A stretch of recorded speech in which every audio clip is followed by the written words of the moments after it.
Hello everybody! Ngayong araw ng linggo tayo ngayon maghahanda ng ating preparation para sa ating pa-aurora. At eto na nga, lilinisan na natin ang ating hipon. Pagkalinis ay sinangag na nga natin ito. At pagkatapos nating magsangag, hinarap naman natin ang paglilinis o paghuhugas ng mga gulay na ating isasahog. So meron tayong carrots na 1 kilo. Yan, inuna natin itong linisan kasi nga ni yun lang, wala lang. At meron naman tayong 3 kilong repolyo. Tanggalin na natin yung medyo na dahon. Yan. So, hinuhugasan muna natin bago natin siya hiwain. Yan. So, tinatanggal na rin natin yung mga dahon niya na medyo lanta na. Okay, nilapag na lang natin dyan sa ating lababo yung yun nga palang ating repolyo. Medyo ang bibigat niya kasi yung 3 piraso na yan, 3 kilo rin siya. Bawat 1 piraso, ang katumbas niya ay 1 kilo. Meron din tayong bagyo beans at ang ating bagyo beans ay kalahating kilo lamang.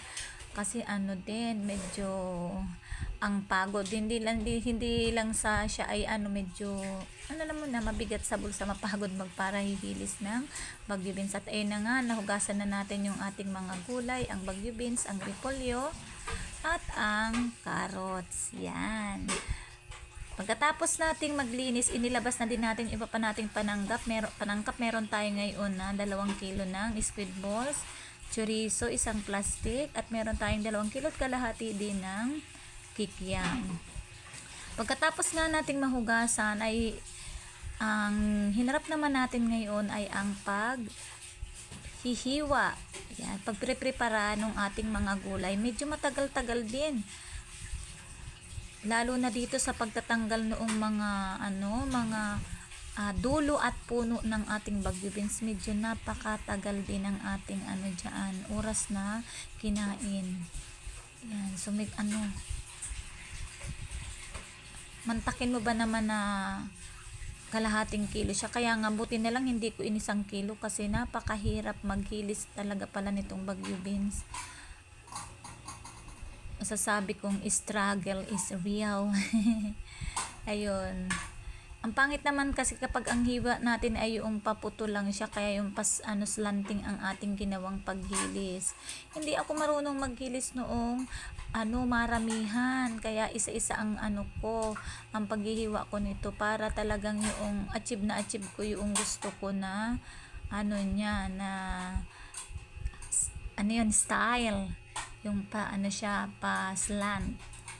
O, di ba? Medyo natagalan tayo dito. Syempre, habang tayo naghihiwa niyan, ay At bago ko nga pala makalimutan, gusto ko munang i-shout out itong aking mga supporters na ito, ang aking mga legit backers, legit engagers. Sana po ay suportahan niyo din sila. Ayan po.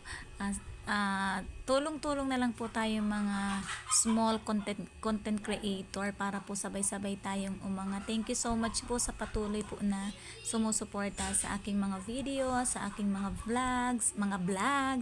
Thank you so much, at sana nga po ay huwag kayong magsasawa. If in case po na hindi ko agad kayo nare-respect, po kayo mag-alala, paunti-unti binabalikan ko po kayo.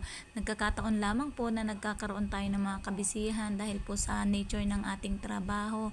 Sana po ay maging po kayo, maunawain. Patience is the key para po tayo ay sabay-sabay na umangat. Wow!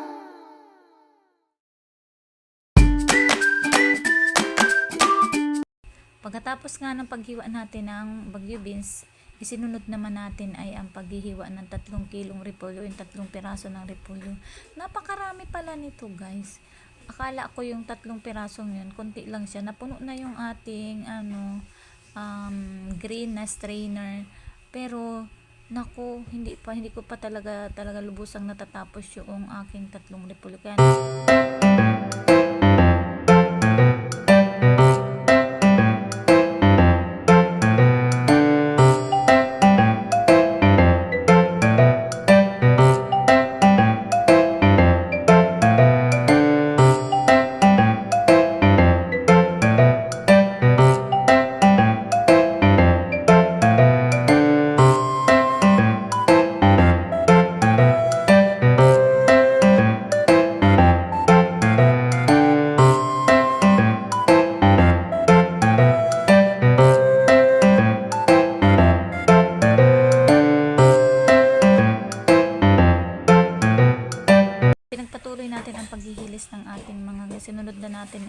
ng chorizo. 10 piraso siya sa isang balot, kaya medyo matagal din dito. Kumain din tayo ng mahabang oras dito kasi nga ni katulad noong Baguio Beans, ang paghiwa ko dun sa chorizo ay paslant din ang style. Kaya lang ang ko dito, ang naging problema, mamantika siya, umalangis siya, madulas siya, kaya medyo dahan-dahan lang tayo dahil baka hindi natin mamalayan ang mahilis na natin ay ang ating kamay. Pagkatapos nga nating mahiwa yung 10 piraso ng chorizo, sinunod naman natin ang 2 kilo at kalahating itong kikiam. Yan. Medyo matagal ang ating ginawa na paghihilis kasi nga ito palang isang balot na ito ay katumbas ng kalahating kilo. Bukod doon, marami siya, tapos napakadulas niya, kaya pinagdalawa ko lang talaga, hinahati ko lang para kapag prinito ko na siya ay lutong-luto, pati yung ilalim ay maluto. Yun ang kumain din tayo dito ng mahabang oras kasi nga ito 2 kilo at kalahati. Tapos ang ginagawa pa natin, hinahati natin bawat piraso ng kikiam. Ayun, kaya naman talagang inabot ako dito ng 1 oras at kalahati ng sobra nga, 2 oras at kalahati ng paghihiwa nito, paghihilis nitong mga panangkap na ito natin. Kasi dito pa lang sa 2 kilo at kalahati na natin na kikiam ay umabot na ako dito ng kalahating oras na mahigit. So meron pa tayong squid balls dun pa sa ating paghihiwa ng beans. Ayan.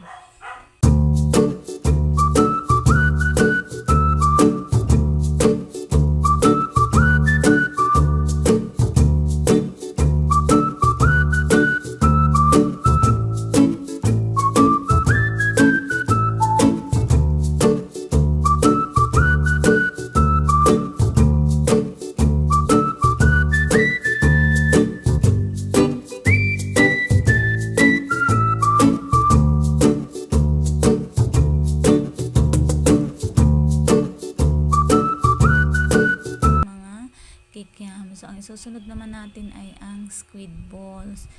Katulad ng kikiam, nahirapan din tayo dito kasi bukod sa ito ay mamantika, napakadulas niya. Ito nga palang bawat piraso ng squid balls ay pinagtatatlo natin. Dahil nga katulad ng aking sinabi kanina, para pati yung loob ay maluto na mabuti.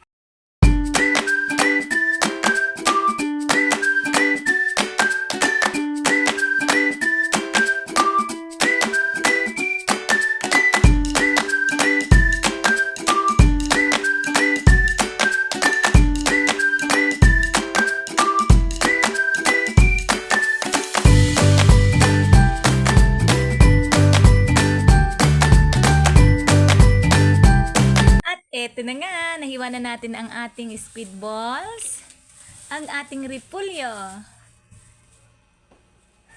Yan, ganun din ang ating Baguio beans, ang ating kikiam, hiwa na din ang ating chorizo, at ang hipon ay nasangag na rin natin. Ganun din ang ating carrots. Yon.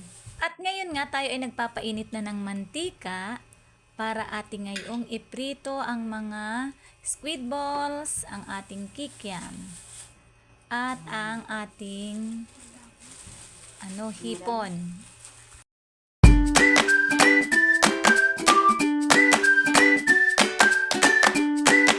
Natin kung mainit na ang ating mantika. Ayun, mainit na nga, kaya naman ilalagay na natin o piprituin na natin ang ating mga hiniwang squid balls. Yan. Medyo marami-rami ang ating squid balls, kaya nahirapan ang ating mantika na ito ay lutuin. Ayan, deep fry daw po. Yan, medyo nahirapan talagang kumulo yung mantika natin. Hintayin lang natin siyang magkulay brown bago natin siya hanguin or ahunin para lutong-luto talaga ang ating sinunod na natin ay ang kikiam. Tapos na natin prituhin ang ating squid ball, kaya sinisimulan natin yung kikiam. 1/4 pa lang yung kikiam ang isasalang natin. Yan. So, nagigisa na ang ating Tia Isang. Sabi ni Stila, ay, kumara niya nila kung ka ng suriso. Sabi ko, sarap nun. Kasarap-sarap ng chorizo. Yan. Kaya ko pwede tingnan lang. Magulpian.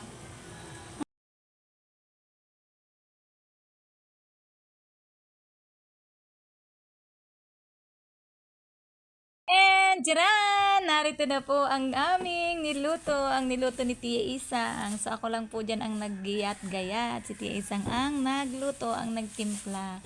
Kita nyo, wow! Sabi ni Stella, wow, sarap. Daming bangot. O, di ba? So, sana po ay magustuhan ito ng mga batuta. Na yan.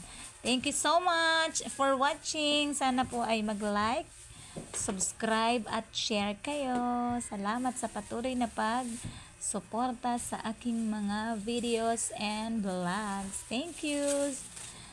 Until next video.